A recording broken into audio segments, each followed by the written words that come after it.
What's going on, everybody? Today we have another Hi-Point video. So I got to thinking a few days ago, it has been way too long since we've had the Hi-Point on the channel. And you guys know that I'm not a Hi-Point hater at all. It's not my favorite gun, but I think they're actually pretty good guns, especially for the money. And we've shown that several times here on the channel. So this is the Hi-Point C9 9mm pistol. I have not modified this gun at all. This is completely stock from the factory, so if you were to pay 100 or 150 bucks, this is the Hi-Point C9 that you would get. Now this is on the opposite end of the spectrum. This is the Canik TP9 SFX, and I have completely modified the crap out of this gun. Aside from cutting into the slide or, actual machine work, I've made just about every modification that you could. So this is about $1,000 gun overall, with everything that you see on it, the red dot, the trigger, the magwell, all the upgrades I've put on this gun. It's about $1,000, which honestly isn't that expensive. You could spend a lot more money and probably get a much better gun. But I think for the price, this is probably one of the coolest guns you can get,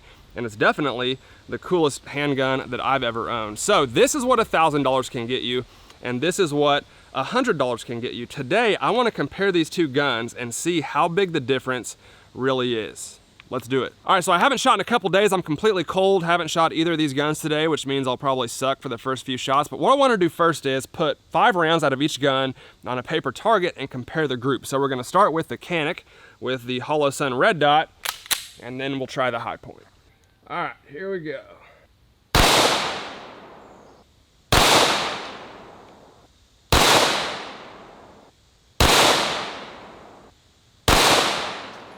That red dot really shows you how much your hands are moving, especially when you're trying to let that shot surprise you. It just looks like you're shaking like crazy, which I probably am. All right, let's try the Hi-Point and see what this one looks like.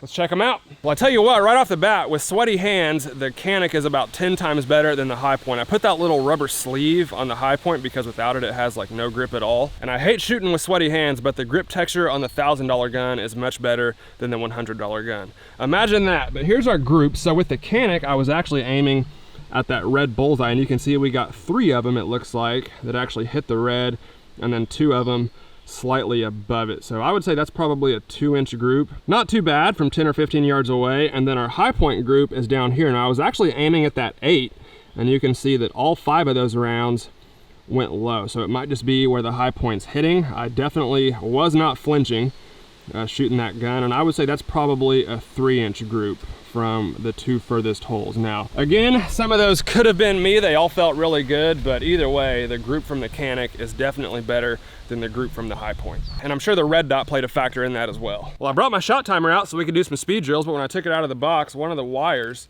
is completely disconnected, so we'll just have to use our imaginations, I guess. All right, now we're gonna try to rapid fire each of these guns. So I'm gonna do 5 rounds on a steel target as fast as I can out of each gun and see which one's faster. We're gonna start with the Hi-Point for this one. There's that slide sticking again. All right, Hi-Point first with sweaty hands. Let's see how fast we can shoot it. Malfunction on the very first round. Slide stuck.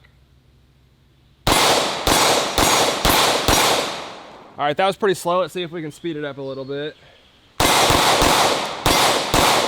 That trigger reset is extremely weird, especially compared to the Canik. We'll try it a couple more times. It's not fair to just go off the first one. Obviously, I'm not warmed up or anything. One thing I've always said about the Hi-Point is the slide feels extremely weird. Like whenever you're shooting, you can feel it reciprocating and just slamming into the back of the gun and then going back home. It's like really slow and chunky is the best word I can use to describe it. It's just not like any other gun I've ever shot, that's for sure.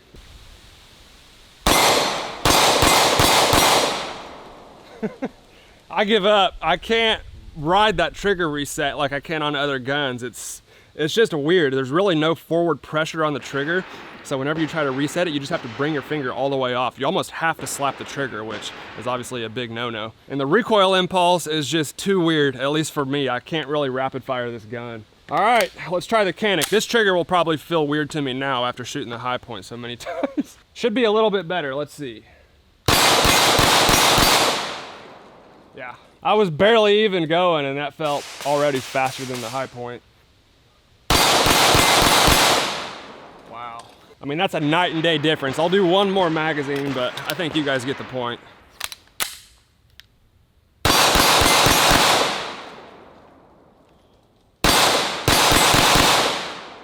One little hiccup on the trigger, I'm definitely not a speed shooter, but obviously much faster with this one, and the trigger reset is just so much nicer.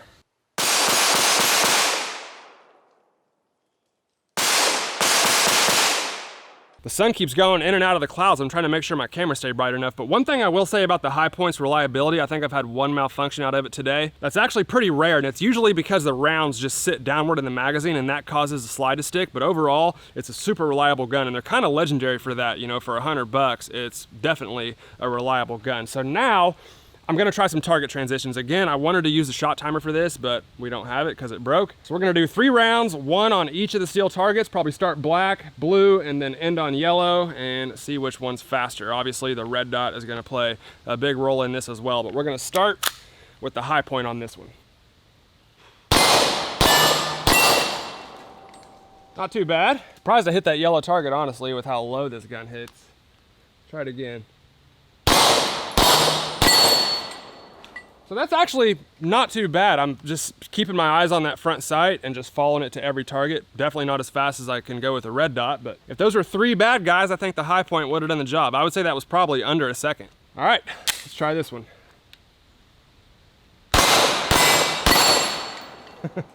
Definitely faster.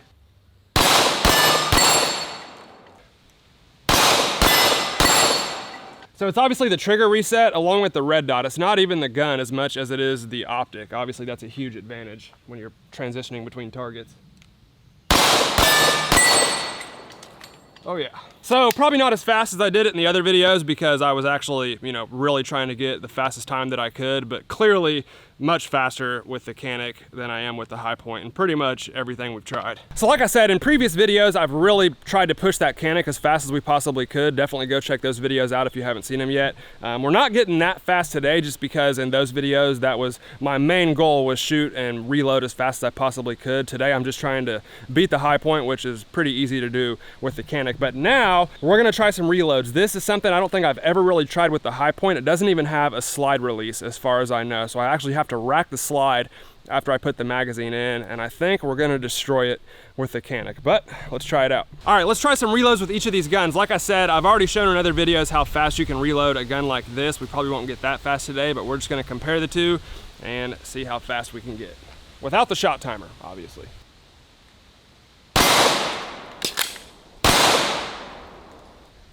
Not too shabby for the very first one.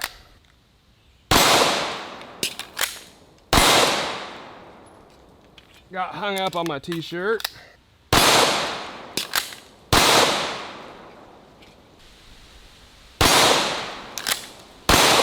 There we go.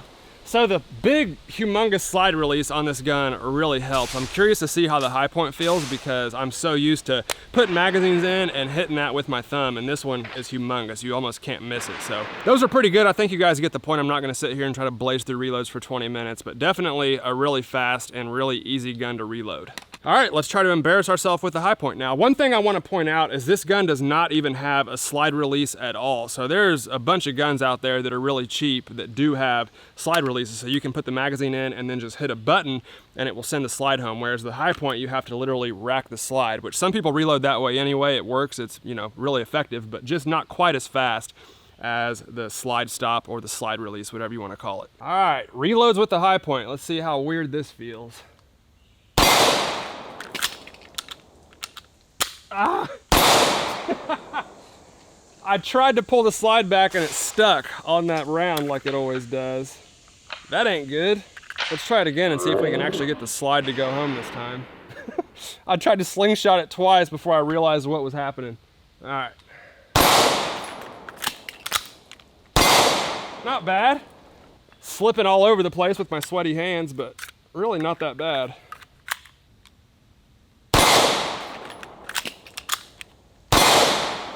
All right, that's enough of that.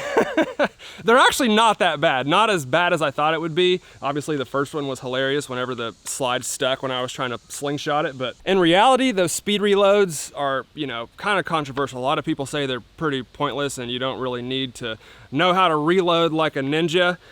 They're fun to do, but obviously shooting one round and then going straight to a reload is kind of unrealistic. So chances are you'll never have to reload a pistol in a gunfight. I don't want to say that, you never know, I guess, but yeah, people like to come out and do the quick tactical reloads and, you know, running around doing that kind of stuff, when in reality this gun works. It's super effective, and if you ever get to the point where you're reloading a pistol in a real gunfight, it's a pretty bad day. So those few tenths of a second might matter to you. They really don't to me, and I would never let that dictate which gun I choose to carry. There's much more important reasons why I would not carry a high point than, you know, having to slingshot the slide on a reload. So take that for what it's worth. Plus, I guarantee there's videos on YouTube of guys running the crap out of these high points and doing reloads in half a second, you know, much faster than me. So I'm definitely not the reload expert. All right, before we wrap this video up, let's make a mess. All right, shaving cream time, let's do it.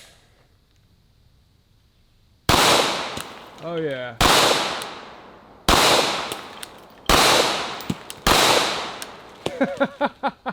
That is awesome. I love shooting shaving cream cans.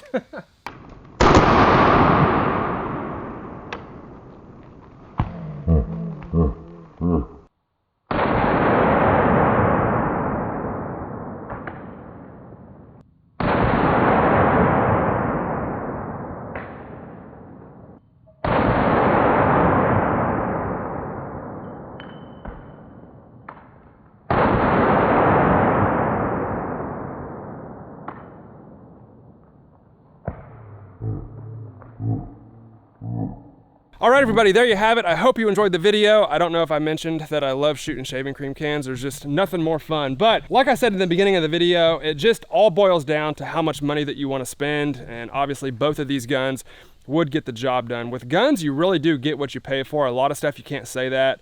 But guns, it typically is the case. The more money you spend, up to a certain point, the better the gun will be. So obviously I like the Canik a lot more than the High Point, but if the High Point is all you can afford, which is the case for a lot of people, then it's definitely better than nothing. Either way, let me know how you feel about this down in the comments below. I would be glad to hear from you guys as always. If you like the video, please hit that like button for me, guys. I'd really appreciate it. Thank you all for watching, and I'll see you next time.